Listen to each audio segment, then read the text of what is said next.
Okay, this will be a real short screencast on half-life. The symbol for half-life is T with a little half subscript. First order reactions have a constant half-life. The half-life is equal to 0.693 divided by the rate constant. For a first order reaction, that is the equation for the half-life. But what is half-life? Half-life is the time it takes for a reaction to decrease the concentration of a reactant by half. Okay, so if you look at this graph, it is the concentration of A versus time. If I start off at 0.2 molar, or 0.2 mole per decimeters cubed, and I look down until I get to the point where it is half that concentration, or 0.10 moles per decimeter cubed, and find out that that is the half-life of that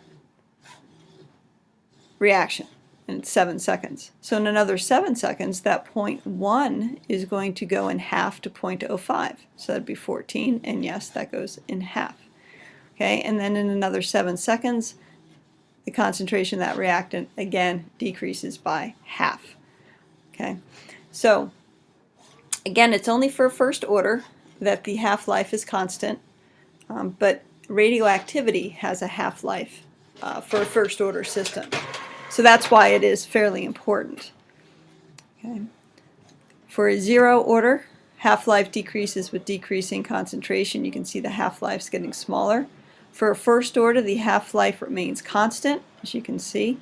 For a second order system, the half-life actually increases with decreasing concentration. Okay. Obviously, the shorter the value of the half-life, the faster the reaction. Interesting, some of the nuclear sectors, you can see that the half-life of technetium, I don't know exactly how to say that, 99, is 213,000 years. Half-life of plutonium-239 is 24,000 years. And these probably some of the radioactive particles that are present in that Chernobyl that we talked about in an earlier screencast.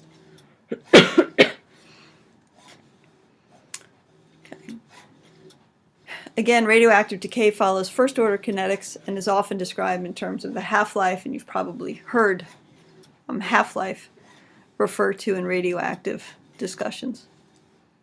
And then there's a cartoon.